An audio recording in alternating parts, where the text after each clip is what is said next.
Everyone. This is for class 8. The chapter name is the cell structure and function. In the previous part, we have already started with the structure of cell, and we have covered plasma membrane or cell membrane in the first part. What are its function and so on, right? In this part, we will see the second main part of a cell, which is called as cytoplasm. So, what is a cytoplasm? It is a thick jelly-like fluid inside the cell. It lies between cell membrane and nucleus.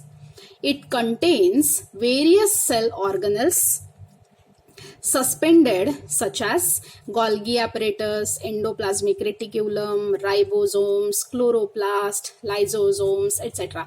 We will be studying all these cell organelles in detail, but after this. Now, what we are saying is cytoplasm. How is cytoplasm? Cytoplasm is thick jelly-like fluid inside the cell. Then it lies between cell membrane and nucleus, right? So just see this diagram. From this diagram, it is very much clear. See this yellow part which you can see inside the cell, and here also in the animal cell, this yellow part is called as cytoplasm. So what is cytoplasm? Cytoplasm is nothing but a thick fluid, and in this fluid different cell organelles are floating. What are the different cell organelles which are floating? Such as nucleus, then plastids, mitochondria, then lysosomes, Golgi apparatus. All these are suspended in this cytoplasm, right? So now let's see what are the different functions of cytoplasm. See, all the chemical reactions of cell occur in cytoplasm. Whatever reactions are taking place, all these chemical reactions are occurring in the cytoplasm, right? Then it distributes nutrients, enzymes, and other substances in the cell. See, as cytoplasm is a fluid component, so all the nutrients, enzymes, right? Enzymes are nothing but proteins and other substances, some crystals are present in the cytoplasm, right? Then all these things they can move within the cell through this cytoplasm, right? So it helps in exchange of material between various cell organelles. See, we have already seen that various cell organelles are floating or suspended in the cytoplasm, right? So suppose one organelle needs something, suppose it needs water, right? So how water molecules or water particle will move to that organelle? So through cytoplasm, right? So it helps in exchange of material also. Okay, cytoplasm, very easy to understand, right? The third main part of a cell, which is also called as brain of the cell, is called as nucleus. Now, how is the nucleus? Now my question is nucleus present in a prokaryotic cell? No, prokaryotic cell does not contain a well-defined nucleus, whereas all eukaryotic cells consist of nucleus, true nucleus. Okay, now it is the largest organelle of eukaryotic cells. The biggest organelle of eukaryotic cell is nucleus. It is spherical in shape, okay, but its shape and size varies as per the type and function of cell. Mostly it is spherical in shape, but it may change in its shape and size also, right? In most of the cells, a single nucleus is present, but there are cells which contain two nucleus also, like paramecium may consist of two nucleus, right, or two nuclei, right? And some may possess more than two nuclei, right? So such cells are termed as multinucleated. multinucleated. If it consists of 2 nuclei, then it is called as binucleated. And if it consists of single nucleus, it is called as uninucleated, right? Now, the nucleus has various shapes also, like spherical, oval, then kidney shaped, then horseshoe shaped, and so on, right? Now, it is visible under light microscope, right? We have in the previous parts we have seen the different types of microscopes, right? So under a simple light microscope, this nucleus is visible. But if we want to observe minute details inside the nucleus, then we have to use an electron microscope. Now, in animal cells, nucleus lies at the center. Now, where is the nuclear? Where is the occurrence of nucleus in the cell? So, it occurs at the center in animal cells, whereas in plant cells, it is present at the periphery due to the presence of large vacuole, right? Now, see here in the diagram, it is clear. See, in animal cells, what we are saying, it is located at the center of the cell, usually at the center of the cell, okay? But in plant cells, we can see that it is near the plasma membrane. Why?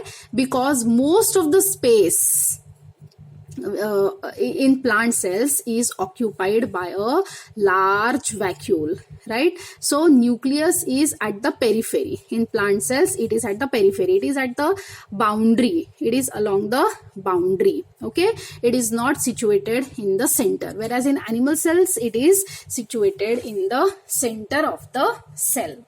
Now, it carries out all metabolic activities.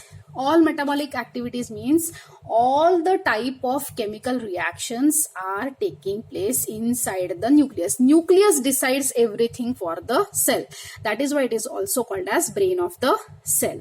Now see, nucleus mainly consists of 4 parts, right? So what are the 4 parts? The 4 parts are nuclear membrane, nucleoplasm, nucleolus, and chromosomes. So these are the 4 main parts of nucleus. Now just see this diagram, it will be very much clear. I will be sending you all the diagrams, okay? Now just see, this is a nucleus which we were talking about. It mainly consists of 4 parts. What are the 4 parts?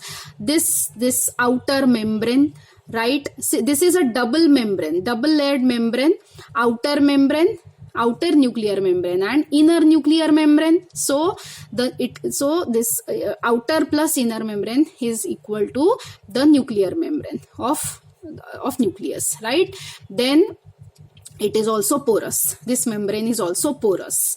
Then the second part is nucleoplasm. Just like cytoplasm, which was the jelly-like fluid, inside the nucleus there is one more fluid which is called as nucleoplasm, right? Then nucleolus. Now this nucleolus, it does not have any membrane around it. It is exposed directly into the nucleoplasm. All these components we will be studying in detail, right? And what is the fourth one? This thread which you can see, this is called as chromosome or chromatin fiber. So these are the 4 different parts of nucleus. First is nuclear membrane, the outer membrane. Then the nucleoplasm, which is nothing but fluid. Then this is the nucleolus, which does not have any covering on it. And the fourth is this thread-like structure, which is also called as chromatin material or chromatin fiber, which after condensation it becomes chromosomes. Okay, now let's understand these parts one by one in detail. Okay, the first one is nuclear membrane.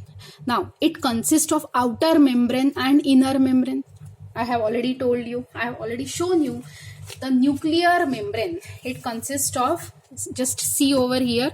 See, this outer one is called as outer membrane and this one is called as the inner membrane. So two layered membrane is present, and this complete is called as nuclear membrane, which is porous. You can see over here, right? These pores are present. So it separates the nucleus from cytoplasm, right?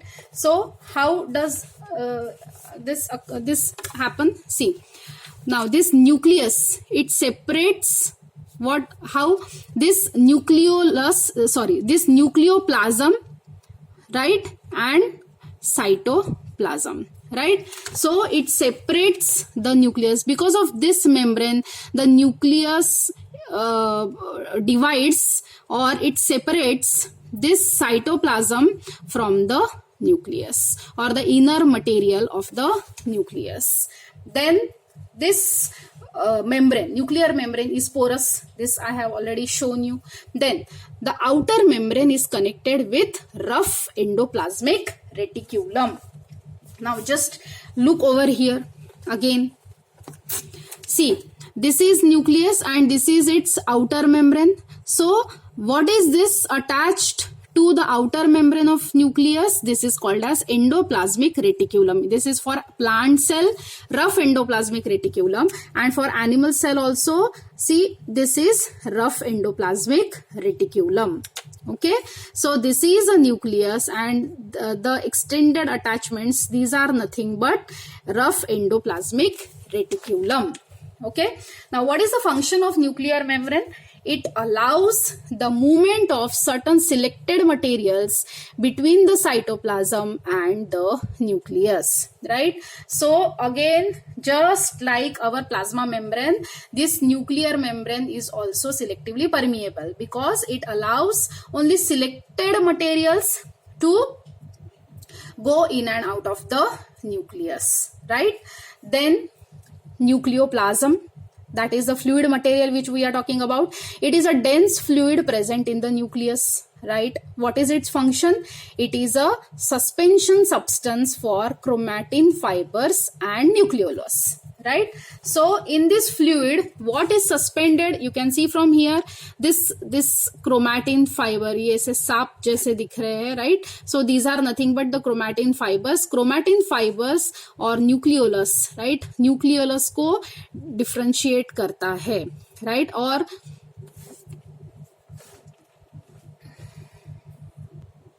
and both are suspended in this nucleoplasm, right? Then the next is nucleolus. It is a spherical body present inside the nucleus. It is not bounded by a membrane. It is rich in protein and RNA, right? So again, nucleolus. So this is a nucleolus for plant cell, this is nucleolus for animal cell. Even though they are showing here the boundary, no boundary is present, no membrane is present on the nucleolus, right? It is exposed directly into the nucleoplasm, and it is rich in protein, right, and RNA. It is rich in protein and RNA, right? Then what is the function of nucleolus? It is the site of synthesis of ribosome. Ribosomes are manufactured or produced in this nucleolus. Ribosomes help in protein synthesis in cytoplasm. Now again, look here. See, this is nucleolus, right? This nucleolus helps in producing ribosomes. You can see these dots, these grains, these black grains which are suspended in the cytoplasm in plant cell as well as in animal cell. These ribosomes are manufactured in this nucleolus. And how does ribosomes help us or helps the cell? Ribosomes help in the production of proteins. So nucleolus produces ribosomes and ribosomes produce proteins. Okay. Then, okay, the fourth part is the chromosomes. Okay. Now, the chromatin material is thin thread-like substance composed of the genetic substance. That is, what is that genetic substance? It is called as DNA, deoxyribonucleic acid, and proteins. Now let me show you again the diagram.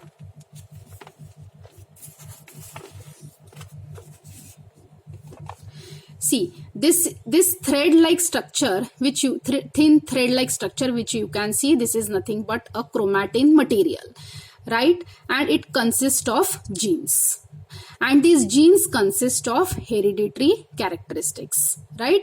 So this thread-like substance, this chromatin fiber, it is made up of genetic substance. This is made up of genes, right?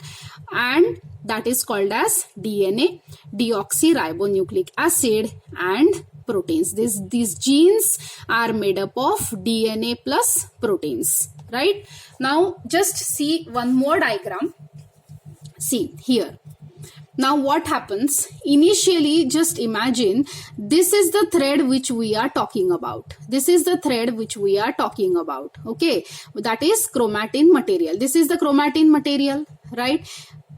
Don't see this one, just see this much portion. This we are talking about, the thin thread which we are talking about, right? So if we just zoom it, right, or enlarge it, then how it will look like? It will look like this, which consists of this spherical small bodies which you can see over here. These are nothing but proteins, right? So I am just going on magnifying this small portions, and if I magnify this portion, it will look like this. So how is the structure? It consists of thread like this, right, wound on how many proteins? 8 proteins, octet. 1 2 3 4 5 6 7 8 8 protein molecules are present, and on that this thread is wound, right? Now see again, if I magnify this thin thread again, so it consists of 2 threads, right? 2 threads like this. If I am going on magnifying it, so it is like this actually. So see, 2 threads are there, and in between how many protein molecules are present? 8. 1 2 3 4 5 6 7 8.